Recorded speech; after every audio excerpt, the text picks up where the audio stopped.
The world is so loud now. Beneath the constant static of notifications, machinery, and streamed opinions, there exists a silence we no longer recognize. Not because it is gone, but because we've forgotten how to hear it. Once, before we learned to speak in headlines and think in numbers, we knew something older. Before flesh, before form, we moved freely, not walking, not crawling, but floating. There was no weight in that place. No birth to fear, no death to dread. Only the pure, wide rhythm of being. Plato called it the flight of the soul, that shimmering memory before incarnation, when our essence still remembered the stars. Now we wear bodies like prisons and call it freedom. We name things and claim them. We build systems and mistake them for truths. We laugh at the ancient ones who whispered of reincarnation, who looked at a child and said, "She has an old soul," as if such knowing were foolish. As if the amnesia of modern life were somehow wisdom. And yet, in the deepest quiet, something returns. A face you've never seen, but recognize. A melody that stirs grief without memory. A dream that feels more real than waking. What is that? What part of you answers, not with reason, but with longing? There is a wound inside the modern mind, but it bleeds quietly. We have sterilized mystery, not with science, but with arrogance. We no longer search for meaning, only for measurement. And the soul does not show up on a scan, cannot be monetized, does not trend. So we call it myth. We render it poetic, harmless, dead. But it is not dead. It waits. It waits in the gaps of logic, in the silence between breaths. It waits in the eyes of strangers who know too much, in the tears that rise for no reason, in the ache we feel on starless nights, when nothing is wrong but everything feels missing. The soul is not a concept to be believed or denied. It is not a metaphor for psychology. It is not a relic of theological naivety. It is the missing organ, the one we can't find because we no longer look with the right senses. And Plato, so long misunderstood, did not invent the soul. He remembered it.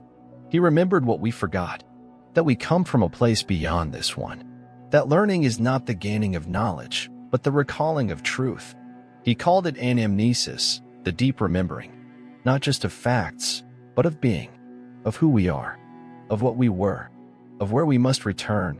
But return where? Not up, not out, but in. The soul does not travel like a bird. It is the bird. The wings are metaphors, yes, but metaphors are not lies. They are maps. And the flight Plato speaks of, it is not through space. It is through clarity, through shedding, through peeling back the veil until all that remains is what always was. And we've buried it beneath jobs, ambitions, postures, screens, brands of identity. We've become so tangled in becoming someone that we forgot we already were. That no title, no accolade, no algorithmic approval will ever quiet that deep unrest. That haunting sense that none of this is the point. That all the progress has led us to a cliff, and beyond it, only silence. But not the silence of despair, the silence of truth. We are haunted not by meaninglessness, but by memory. We miss something we cannot name. We grieve a home we never had in this life. And that grief, that ache, is sacred. It is the doorway. Have you ever cried without knowing why? Stared into the sky and felt both infinite and small? Met someone who didn't speak your language but understood your soul? That is the echo. The soul crying out across lifetimes. Through the fog of forgetfulness. Plato taught that the soul knew all things before birth. That it flew alongside the gods. That beauty on earth, true beauty, is the soul's reminder. The way it pulls us, not toward desire, but toward recognition. Because beauty is not attraction. It is memory. The glint of eternity breaking through the veil of time. When we love deeply, we are not falling into someone. We are falling into ourselves. Into the part of us that remembers. That sees through eyes and into being. This is why real love is terrifying. Not because it risks heartbreak, but because it risks revelation. The soul is not nice. It is not gentle. It will not make you rich. It will unmake you. Because to awaken is to lose everything that was false. And everything in this world is built on the hope that we never notice. But you are noticing. You are remembering. And that is the beginning. We are not born blank. We are born forgetting. And in that forgetting, a deep dizziness begins, the dizziness of incarnation. Plato did not speak of soul as symbol. He spoke of soul as exile. The moment of birth is not a beginning, but a descent, a fall into shadow, into body, into the dream of matter. The soul, when it first binds itself to flesh, does not rejoice. It recoils. Like a creature pulled from light into water, it gasps, thrashes, adjusts to this strange density. What once was pure perception becomes struggle. Eyes open not in recognition, but in confusion. Limbs flail not in joy, but in search of something lost. We learn to smile, to speak, to walk. But beneath each milestone is the slow intoxication of the physical. The soul, radiant, weightless, attuned to higher frequencies, becomes dull, clouded, sedated by sensation. Plato wrote that the soul, bound to the body, becomes confused and dizzy as though drunk, not with wine, but with weight, with hunger, with lust, with fear, with the constant, trembling need to survive. We call it growing up, but it is more a falling down. Think of childhood, the way time was once elastic, days endless. The way wonder required no reason. A leaf could be sacred, a puddle, a universe. We hadn't yet drowned in logic. The soul was closer then, less buried, still glowing at the edges. And then came the erosion. Slowly, subtly, beautifully dressed in the garments of education, obedience, realism. Don't be silly. That's not how the world works. Grow up. And so we did. And in doing so, we shrank. Now we live through masks, through projections. We mistake personality for presence. We curate ourselves for others until we forget who is watching. And in all this noise, this striving, signaling, pleasing, the soul watches in silence, drunk and disoriented, unable to scream. But it does whisper. Always. Softly. In dreams, in breakdowns, in those rare moments of unbearable stillness when nothing distracts us from ourselves. Then, and only then, does its voice return, not as language, but as ache. You've felt it. On sleepless nights when your chest is tight for reasons you can't name. In sudden tears triggered not by pain, but by beauty. In the quiet after an argument when the silence feels deeper than sound. In the eyes of a dying parent or the first breath of a newborn. That is the soul stirring, like a drunk slowly waking, realizing where it is, and remembering where it came from. Plato knew that philosophy was not theory. It was remembrance. Not learning, but unlearning. To philosophize is to sober the soul. To scrape away illusion until you see with the eyes you had before you had eyes. And it hurts. Because awakening always does. The body resists. The ego resists. The world resists. They offer comfort, and comfort is intoxicating. It is easier to scroll than to sit. Easier to work than to feel. Easier to believe in nothing than to remember what belief once felt like. But the truth cannot be scrolled past. It waits. Patient. Terrifying. We think we are modern. Enlightened. Rational. But what have we really gained? We have learned to split atoms, but not to hold silence. We have mapped the brain, but lost the mind. We have connected the globe, but drifted from ourselves. We have cured diseases, but deepened the soul's fever. Plato's warning was not for the few. It was not esoteric or elitist. It was urgent.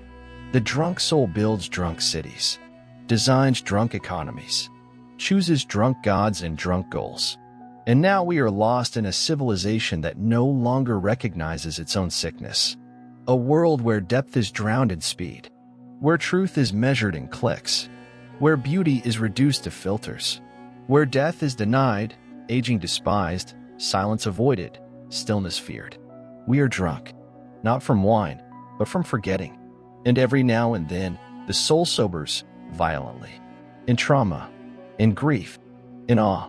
When the scaffolding collapses, the job, the identity, the illusion, and we are left naked, trembling, confused. We call it a crisis. But perhaps it is a calling. Perhaps it is the soul, crawling toward the surface, vomiting out the falsehoods it has been forced to swallow. Suffering, Plato believed, can be sacred. Not because it is noble, not because it is deserved, but because it breaks the trance. Because when everything collapses, the expectations, the ego, the noise, we hear it again. The whisper, the faint memory, the voice that says, "You are not from here. You are not just this name, this body, this story. You are older than this moment. You are more than what they taught you to become." The dizziness begins to clear. And for a moment, we remember. Not through thought, but through recognition. Like hearing a song you once loved in another life. Like smelling the scent of a home long buried by time. That is where we are going. Back. Not to childhood, but to origin. To the place before forgetting. To the place the soul still calls home. Listen. There is a sound beneath the sound. A pulse beneath the grid. A cry buried under laughter, traffic, scrolling, swiping. It's faint, almost imperceptible. But it's there, always, like a childhood song half remembered in a dream. We live now in a great performance. Faces curated. Opinions pre-approved. Lives lived in widescreen. We speak not to be understood, but to be seen. Not to connect, but to confirm. And in the pursuit of being noticed, we forget how to be. The soul is not loud. It does not trend. It does not sell. And so, in a world obsessed with noise, the soul is exiled. Plato warned that when the soul becomes too entangled with the flesh, it loses its bearings. It becomes confused, dizzy, drunk, not by wine or celebration, but by attention, by appetite, by the endless buffet of distraction. And so we become ghosts in our own lives. We go to work with bodies, but no presence. We kiss with mouths, but no surrender. We pray, if at all, with words drained of wonder. The rituals remain, but the spirit has fled. We call it depression. We call it anxiety. We diagnose the symptoms, but never question the cause. Because to name the wound is to admit what we've lost. And the truth is unbearable. We have built a civilization that no longer needs the soul. The cities rise. The networks stretch. The data grows. But inside, the silence thickens. We feel it in crowds, especially in crowds. That sickly loneliness that multiplies in the presence of others. That ache not of absence, but of misplacement. We are surrounded, but not touched. Connected, but not known. The soul does not speak in likes, does not thrive in algorithms. It is starved by stimulation, choked by entertainment, and so it retreats. We wonder why children are anxious, why teenagers drift into despair, why grown men weep in secret, why women laugh while crumbling inside. It is not a flaw. It is not weakness. It is memory. Some part of us remembers something more. Not more things, not more pleasure, but more being. More depth, more stillness, more truth. We have everything, and yet we starve. Not for food, not for comfort, but for contact, soul to soul. Plato saw it coming. He wrote not for his time, but for ours. A warning, dressed in myth. A mirror, disguised as a dialogue. He told us that beauty is the soul's recognition of itself. That when we see something truly beautiful, it is not admiration we feel, it is homesickness. And look at us now, how we devour beauty, capture it, filter it, monetize it, not to remember, but to possess. We do not sit in silence before mountains. We do not stare into the eyes of strangers. We scroll past sunsets and swipe past symphonies. Beauty is everywhere, but the soul is numb. And when the soul cannot feel, it breaks, not loudly, not with violence, but with slow, quiet decay. You see it in the man who used to write poems but now sells insurance. In the woman who once danced but now only counts calories. In the artist who now creates for clicks. In the monk who abandoned prayer for relevance. This is not burnout. This is spiritual malnutrition. We've forgotten how to dwell. Not to escape, not to entertain, but to dwell. To sit with mystery. To ache without solving. To hurt without fixing, to long without naming. The soul does not want answers. It wants to feel. It wants to touch what is real, no matter how painful, no matter how vast. But we don't let it. We medicate the ache. We distract the longing. We package transcendence into self-help books and weekend retreats. We simulate depth, but we do not enter it. Because to enter it is to lose control. to be unmade, to admit that all our striving has led us to a dead end, and the only way forward is down, into the dark, into the self, into the silence. The soul waits there. It always has. It is not offended. It is not angry. But it is weary. Weary of being ignored. Weary of being spoken for, but never spoken with. And it calls. Not with words, but with longing. Not with logic, but with ache. And if you pause, just long enough, you might hear it. Not in temples, not in textbooks, but in your own chest. In the tremble that comes when you stop pretending to be okay. In the tears that rise when no one is looking. In the breath you didn't know you were holding until it escapes, shaking. That is the echo beneath the noise. The soul remembering itself and asking gently, will you come back? Will you risk the silence? Will you endure the sobriety? Will you leave behind the image of a life to find the life that was always yours? There are no answers here. Only questions that burn. Only mirrors that do not flatter. But this is the way, the ancient path. Not new, not easy, but true. It begins like a breath that was held too long. Not a gasp, not a cry, just the release. A soft trembling beneath the skin. A stillness that is not empty, but alert, like the hush before thunder. For the first time in years, maybe longer, you sit with yourself and do not flinch. You do not reach for the phone. You do not press play. You do not scroll or speak or solve. You just sit. And in that sitting, something ancient stirs. Not loudly, not in light, but in the shadowed corridors of your chest where no words live. It is not joy. It is not peace. It is not clarity. It is ache, but an ache that feels alive, like the pain of a limb waking from numbness. The slow prickling of presence returning. You realize you have been elsewhere. Not just distracted, but gone. Gone from your own life. Smiling, performing, appearing, but not being. You remember the feeling faint, almost forgotten, of being inside your body without fighting it. The warmth of your own hands. The strange comfort of your own breath. The quiet truth that you are here. You were never taught how to be with yourself. Only how to escape. To improve. To chase the next version of you, forever one step away. But now, for reasons you don't fully understand, you stop running. And in that stillness, the noise begins to fall away. Not all at once.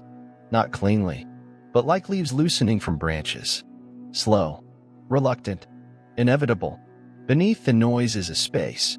Beneath the space is a presence. Beneath the presence, something that feels like you, but older.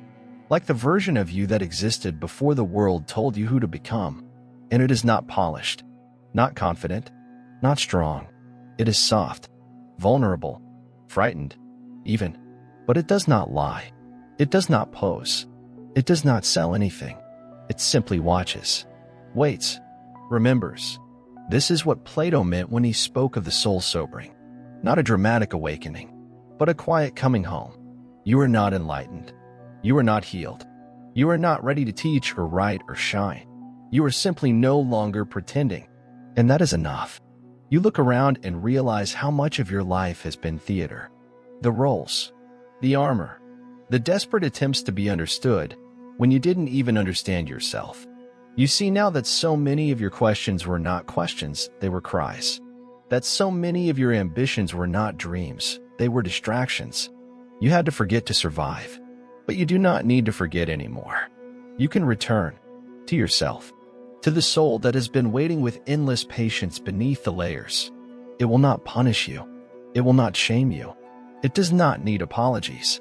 It only wants your presence, not your perfection, not your answers. Just you, the real you, the trembling you, the you that still remembers what it means to be whole. You touch your chest, and for the first time, it feels like something is living there again. Not a concept, not a thought, but a presence. It has no name. It does not need one. It only needs to be felt. And as you sit, the room changes. The air thickens, not with fear, but with truth. You remember the way light looks when it hits dust in the late afternoon. The way a single note can echo longer than a song. The way silence can say more than words ever could. Something has shifted. Not the world, not the others, but you. You are still afraid. But now, the fear feels holy, like a door creaking open after years of being sealed shut. You do not know what is on the other side, but for the first time, you want to see. It happens not with thunder, but with stillness. Not with collapse, but with a single crack, so small, so silent. It could be mistaken for nothing. And yet, in that moment, the entire structure begins to tremble.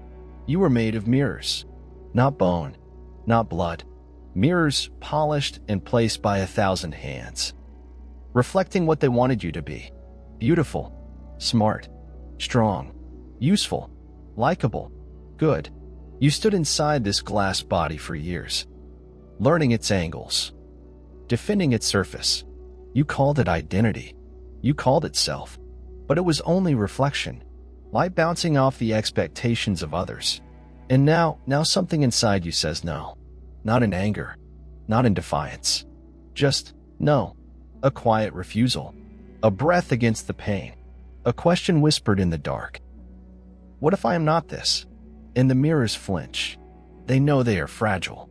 One by one, the illusions begin to lose their grip. The need to be admired. The addiction to being right. The performance of happiness. The curated strength that was never strength at all. You feel it, not as drama, but as grief. Not as fire, but as water. The soft ache of letting go. Of shedding skin that once kept you safe. Of saying goodbye to a version of you that never felt quite true. There is no applause for this kind of courage. No witness. No reward. Just the slow peeling away of layers until all that remains is silence. You look into a mirror now and see nothing. Not emptiness. Not despair. But the absence of image. And strangely, it does not hurt. It feels like breathing. You remember the lies you once called truths. That success would fulfill you. That love would complete you. That knowledge would save you. That one day, if you tried hard enough, it would all finally make sense. But none of it held. And you were tired of pretending it did. So you stop running. You stop reaching. You stop shaping yourself into a form that earns permission. And in that stillness, a strange clarity emerges. You are not the shape others gave you. You are not the words they used to define you. You are not even the thoughts you've rehearsed so long they feel like truth. You are what remains when the mirrors fall. A breath, a presence, a softness too honest to name. This is the moment Plato wrote for. Not the philosophy, not the argument, but this. The soul, drunk for so long, beginning to awaken. Dizzy, yes. Frightened, yes. But finally, sober. You feel raw, like an open wound, like a being born again, but without the ceremony, just the nakedness. The world continues as it always has. People move, speak, consume. They do not see what has changed. But you know, because the silence inside you is no longer empty. It is sacred. There are no fireworks, no revelations, just truth. Heavy and soft, like snow falling in an empty field. No one sees it, but everything is changed. You will grieve the old self. You will want to run back, to rebuild, to reassemble the mirrors and call it home. But you can't, not anymore. Because once the soul remembers itself, it cannot forget again. Not fully. You are not healed. You are not saved. You are simply real. And that, at last, is enough. There is a moment after the storm, when the sky does not speak up. It just breathes. A soft widening. Not light, exactly, but space. This is where we are now. Not healed, not complete, but emptied. Not of meaning, of noise. You walk slower now, not because your legs are tired, but because your presence has returned to them. Each step feels like a question, each pause like a prayer. You are not searching. You are not proving. You are simply here, and here is enough. What once felt urgent now feels distant. The opinions, the mirrors, the rushing, they pass you like wine through tall grass. They move, but they do not move you. The world did not change, but something did, and that something cannot be named. It is not an idea. It is not a belief. It is not something to teach, share, or explain. It is quieter than that. like the scent of rain on warm earth, like the hush in a cathedral before anyone speaks, like the way a child looks at the sky without needing to understand it. You are beginning to see as you once did, before the forgetting, not through logic, but through recognition. A tree is not just a tree, it is being. A hand is not just skin and bone, it is story. Your breath is not just oxygen, it is the thread between worlds. You do not need to escape anymore, because there is nowhere else. Because the truth is not somewhere, it is everything. Every crack, every silence, every tear, even the ache you still carry, Al. It is not a flaw, it is a doorway. It is how the soul touches the world. There is nothing you must become, no version of you waiting at the finish line. There is only this trembling, luminous now, and in this now. You do not need to understand. You do not need to be certain. You do not need to be right. You need only be, and in being. The soul remembers. It remembers the sky before birth. It remembers the songs you once heard before sound.